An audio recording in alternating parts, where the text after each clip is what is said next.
There was a day I went for retreat somewhere, and a girl asked me a question that broke my heart. I think I've shared that story with you. A girl asked me a question that broke my heart. Look at the question she asked me. That there is this boy she is madly in love with, and this man has promised her marriage. However, this man is making a request or a demand she's not comfortable with. And what was the demand? The girl told her, the man told her that unless we have sex, unless we sleep, I'm not going to continue with this marriage. And this girl told me, Father, I'm madly in love with this man. I don't want to lose him. But also I don't want to compromise my Christian value. I don't want to sleep with any man until marriage.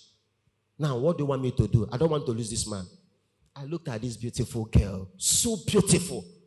Very beautiful. I looked at her. I felt immense pity for her. Do you know why I said I felt immense pity for her? The reason why I felt immense pity for her is simply this. That with all her beauty, with all her good looks, the only thing a man could see in her was sexual value, nothing again. You are only good for sex, nothing again. And I told her, why not arm yourself with... Imagine you are a seasoned medical doctor. Imagine you are a powerful lawyer. Imagine you are a professional nurse. Very intelligent, making your own money. Tell me any man who will look in the face and say, if I don't sleep with you, I'm not going to marry you. What are you doing with that marriage? What kind of marriage is that? You tell him to hell with you and that marriage. Equip yourself as a powerful woman tomorrow. A man will kneel down begging for your hand in marriage. Baby, please marry me. They'll be crying and begging for your hand.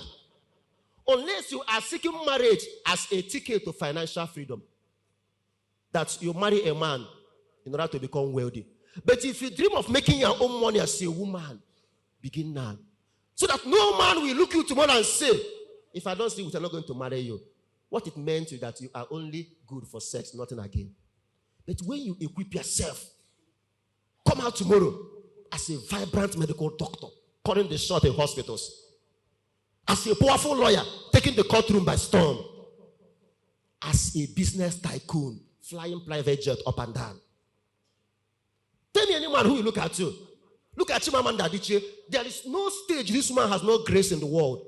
She has spoken in Princeton, in Harvard, in United Nations. She has spoken everywhere. Chimamanda has been a host to countries and nations in the world.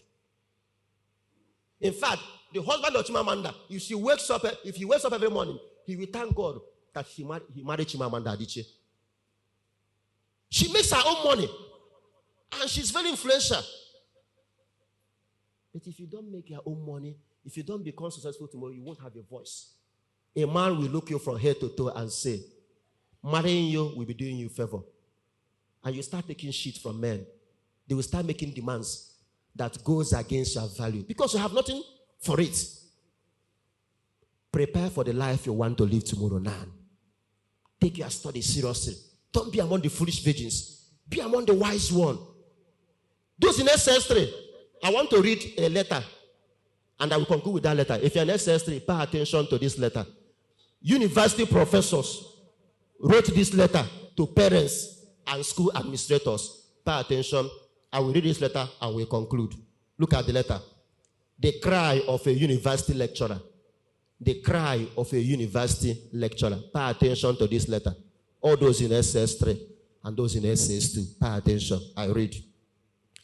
Dear secondary school teachers and school owners, please help the students and the public by ensuring that students in your school write examinations by themselves and merit the grades they brandish on their SSCE results. We are tired of seeing students with A1 in mathematics but cannot solve the smallest of fraction. Student who has A1 in mathematics but cannot solve the smallest of fraction. A student with distinction in physics and chemistry but knows next to nothing about chemical reactions or energy conversion. Somebody who has A1 in chemistry and physics knows nothing about chemical reaction and energy conversion. Even simple chemical formula for water, HO2, he doesn't know it. But he has A1 in chemistry and physics. Pay attention. I had to ask some of my undergraduate students, some of your one students, to look for a tutorial teacher to help them with JS3 and SS1 mathematics. To look for a teacher to teach them JS3, SS1 mathematics. Somebody in undergraduate in the university. To be taught JS3 and SS1 mathematics. Pay attention. To help them with JS3 and SS1 mathematics and basic science, and the introduction to chemistry. The whole of them in my organic science class have excellent SSCE results and are visibly confused at the sight of any nomenclature of organic compounds. When you mention organic compound, they think you are talking Greek and Hebrew. They will be confused when you mention organic compound in the class. But this has to do with excellent SSCE results. And this man went on to say, their first semester performance betrayed the several A1s and B3s on the WAEC they carry about. After first semester results, all those people who have A1 in chemistry, in physics, all of them got 0. To tell that the A1 they got was as a result of ASPO.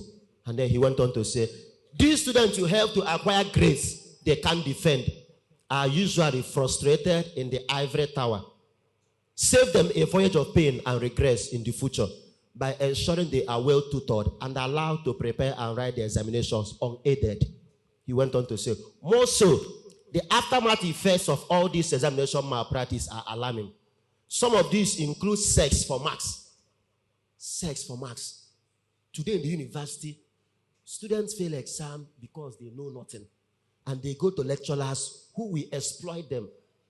For you to pass, we will go to hotel. Hotel in question, you are the one who will pay for the hotel. Buy the lecturer food. And he will come there and sleep with you, use you like a prostitute, give you there only to give you a mark. Is it the kind of future you want for yourself? God forbid. I continue. Or you want me to stop reading? Let me complete it. So, I continue. Some of these include sex for marks and jobs. When you go to a company, the manager goes through your CV. Nothing to show. After interviewing you, the lecturer will tell you, the manager will tell you, I have more qualified people than you. However, you are such a beautiful girl. Maybe I can help you. See my card. Meet me at so-and-so hotel. He will sleep with you. Sometimes the person will even give you HIV or one terrible sickness because you want job. Because you have nothing. By that time, you are past your 20. Meaning you are looking for survivor. And you are ready to take shit from people. And then he continues. He continues. The urge for quick and sudden wealth to cover up their shame just because they can't cope and continue with the stress of academia. We all know they intend to achieve the so-called wealth and riches. Going into politics is another worst aspect of this. Please, teachers, parents, school owners, and government officials, let us help our children from future embarrassment, disgrace, insults, and eventual sudden fail just because of our own selfish and foolish interests. Thank you for understanding. Peace. The person that wrote this letter. Save our young people from future embarrassment. Imagine how embarrassed they got. Now, lecturer could go tomorrow, so you go and look for somebody to teach you JS1 basic science, JS3 basic science. In your undergraduate level, imagine the embarrassment. So don't be a foolish virgin. Prepare for your future now. Prepare for it now.